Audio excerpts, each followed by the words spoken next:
Hey there, I'm Emma. My story starts when I was 27 at a friend's birthday bash. That's where I first locked eyes with Jake. He stood out in the crowd, tall and with a smile that could light up a room. He worked in finance, something with stocks, I guess. He approached me with a confidence that was hard to ignore, and we hit it off instantly. It was all laughs and shared interests. I remember thinking, wow, this guy is something special. We started dating, and it was like living a fairy tale. Jake was all about grand gestures. I'd find a bouquet of roses at my doorstep, surprise dinner dates at fancy restaurants. He was full-on Prince Charming. But it wasn't just the material stuff. He had a way of making me feel like I was the only person in the world. But looking back, there were signs I wish I hadn't ignored. One evening, as he handed me yet another extravagant gift, I tried to protest. "Jake, this is too much." "You really don't have to," I said, feeling a bit overwhelmed. He just chuckled. "Emma, nothing's too much for you. I want to give you the world." It was sweet, but a bit intense. Fast forward a year, and we're getting hitched. Our wedding was a dream, a beautiful venue, perfect dress, and the works. But amidst the celebration, I caught glimpses of something else. Jake's mom, Evelyn, was there, of course, dressed impeccably. She had this air of superiority, making comments on everything from the flower arrangements to the way I held my bouquet. "Emma, dear, make sure you're smiling properly for the photos," she'd say with a critical eye. It felt more like a photo shoot than my wedding day. After the wedding, things took a turn. Jake's obsession with material possessions became apparent. He bought an expensive car, but it was more a trophy than a vehicle. I once suggested we take it for a spin. "Emma, we can't. It's not just a car. It's a status symbol. What if something happens to it?" He said, almost panicking at the thought. It felt ridiculous. This car, meant for driving, was just sitting there, untouched. Another time, we argued about furniture. Jake brought home a set of chairs and a sofa that looked more like art pieces than something you'd actually sit on. I remember saying, "Jake, these look great, but are they even comfortable?" Our old couch was so cozy. He fired back, "Comfort, Emma. You need to see the bigger picture. This is designer furniture. We can't just think about comfort." Our conversation started to revolve around the price and prestige of things rather than our day-to-day life. It was all about what we owned, not how we lived. I felt like a visitor in my own home, tiptoeing around these expensive treasures. The dining room was another example.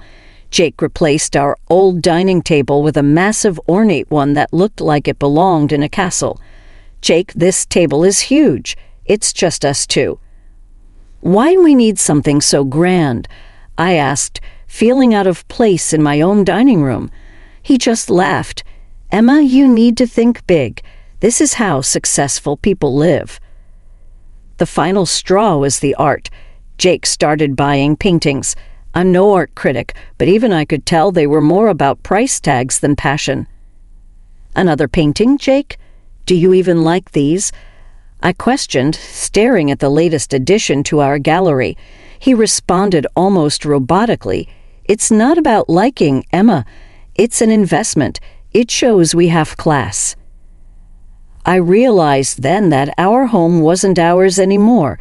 It was a showcase for Jake's wealth and status, a place where things mattered more than people. It was around this time that things between Jake and me really started to unravel. We were drifting apart, and it felt like we were living completely separate lives under the same roof. One day, I tried to have a heart-to-heart with him. I found Jake in his office, surrounded by his precious collections. "Jake, we need to talk," I began, feeling a knot in my stomach. "This isn't the life I envisioned for us." Our home feels like a cold gallery. He barely looked up from his papers.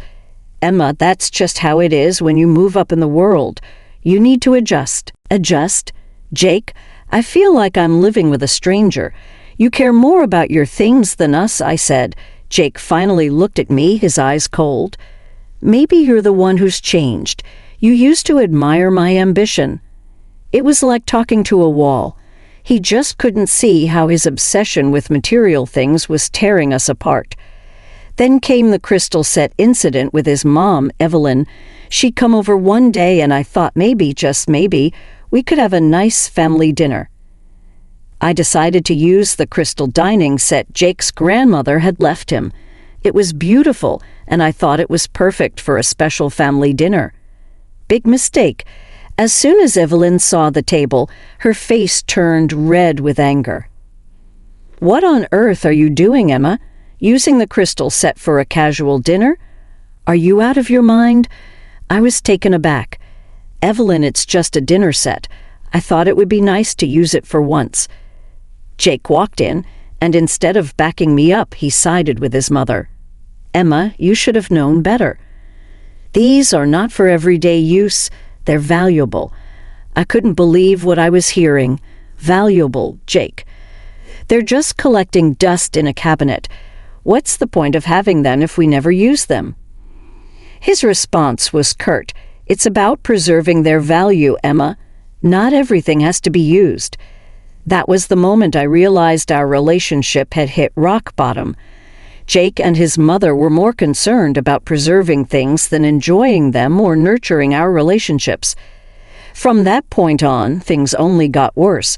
Jake became more distant, and I felt lonelier than ever in our perfect home.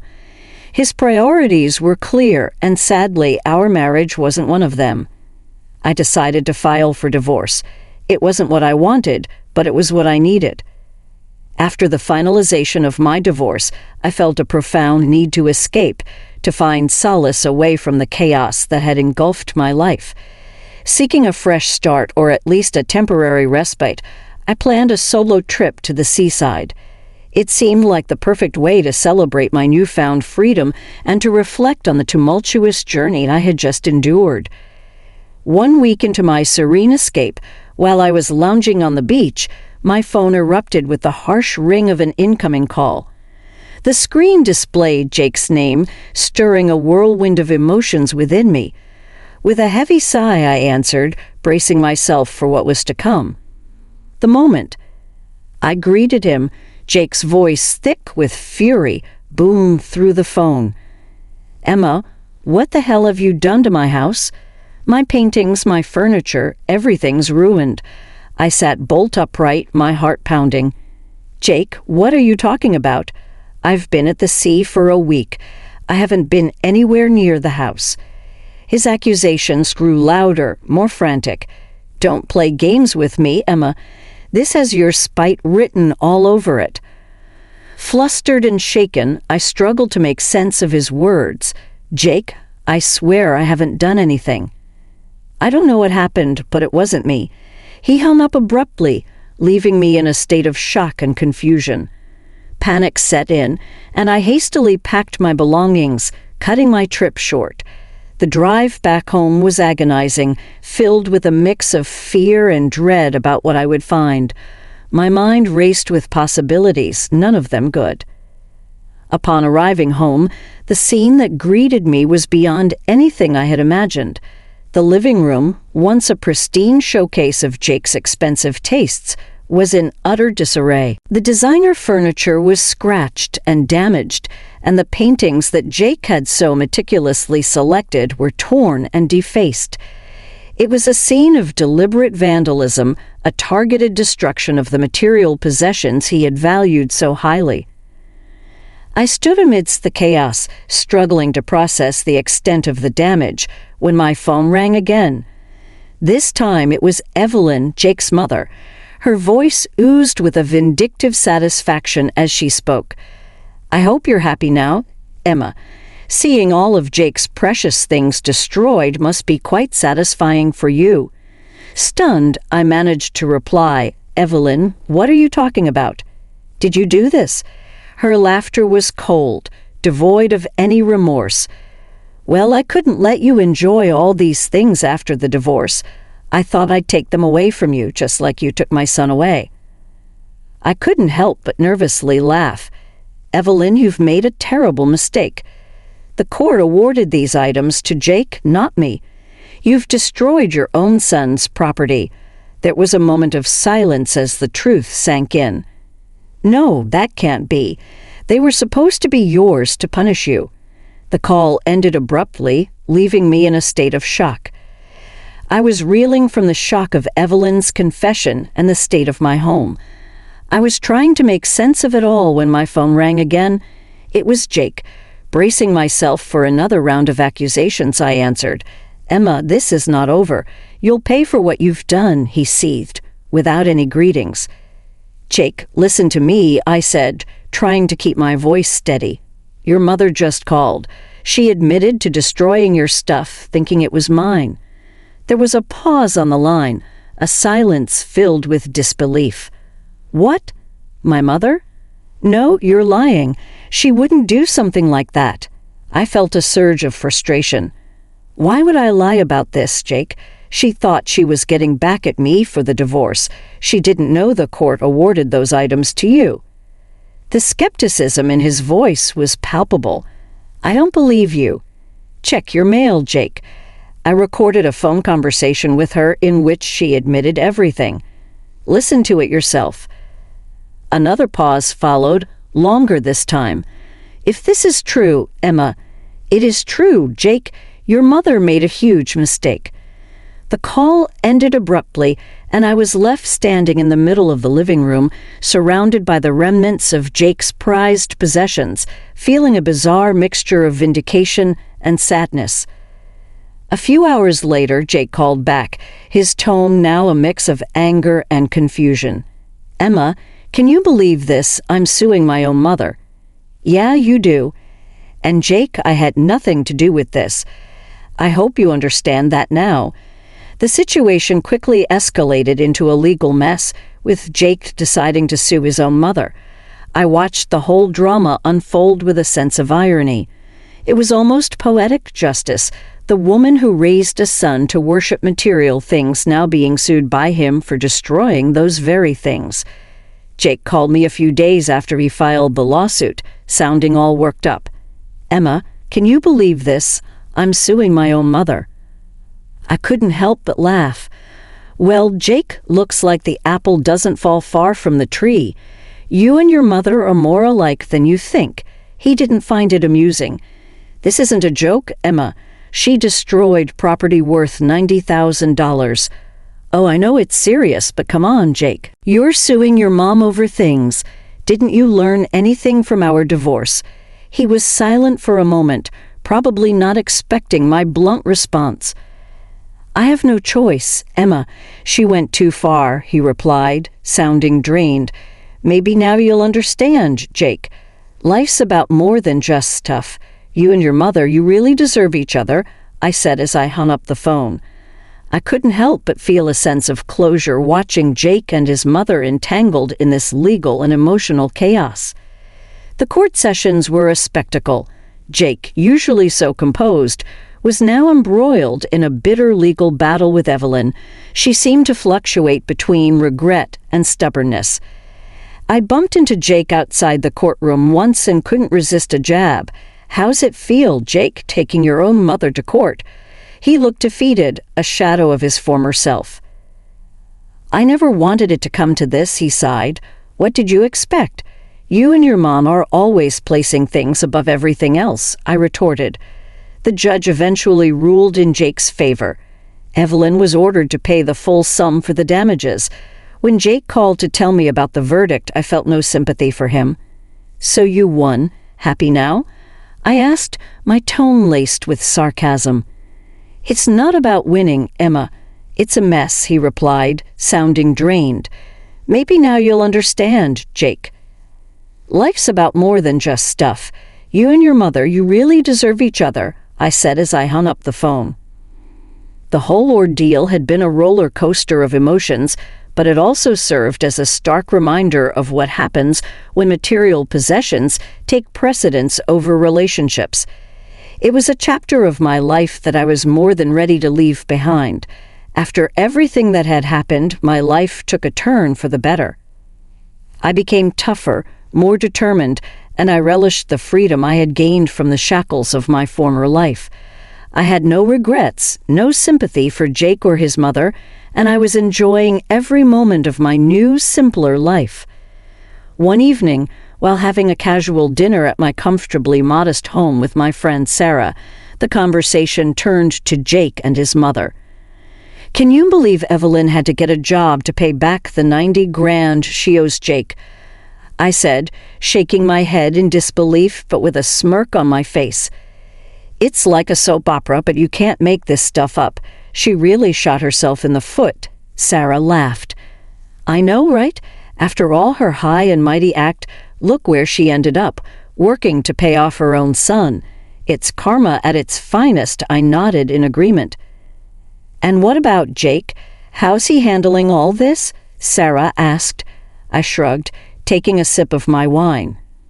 "Who knows? Who cares? They're both out of my life, and that's all that matters.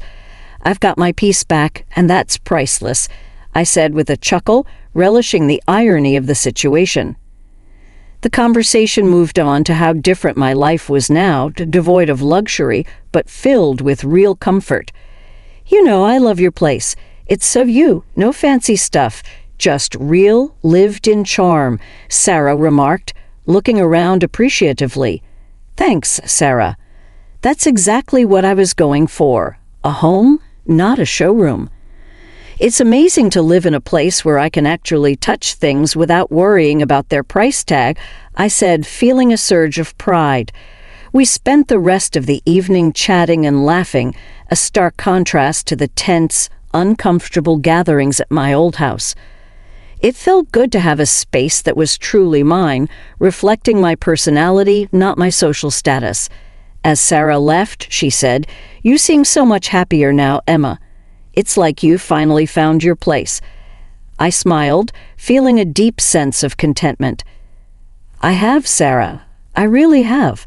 I've learned that happiness isn't about owning things, but about living life on your own terms," I replied, finishing my coffee. "But maybe now you can start focusing on what really counts in life," I added as I stood up to leave. I looked at Jake, once so proud and confident, now humbled by his own actions. "Take care of yourself, Jake, and maybe try caring about people more than things," I said before walking away, feeling a sense of closure. The whole ordeal had been a roller coaster of emotions, but it also served as a stark reminder of what happens when material possessions take precedence over relationships.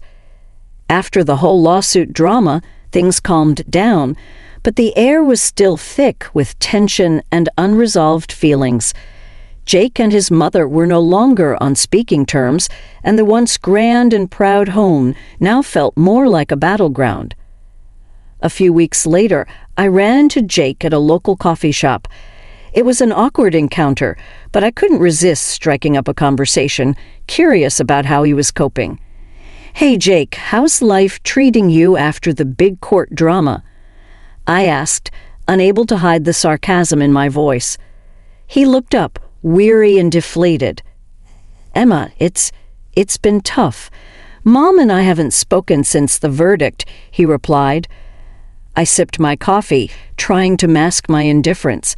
"Well, what did you expect? You sued your own mother," I said with a shrug. I know, but she crossed a line. It's complicated," he sighed, running his hands through his hair. "Seems pretty straightforward to me. You both worshipped material things, and look where it got you."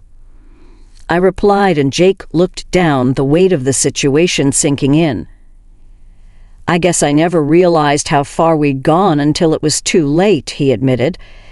"It's a hard lesson to learn," I replied, finishing my coffee, "but maybe now you can start focusing on what really counts in life." As I stood up to leave, I looked at Jake, once so proud and confident, now humbled by his own actions. "Take care of yourself, Jake, and maybe try caring about people more than things," I said before walking away, feeling a sense of closure. The whole ordeal had been a roller coaster of emotions, but it also served as a stark reminder of what happens when material possessions take precedence over relationships. After everything that had happened, my life took a turn for the better. I became tougher, more determined, and I relished the freedom I had gained from the shackles of my former life. I had no regrets, no sympathy for Jake or his mother, and I was enjoying every moment of my new, simpler life.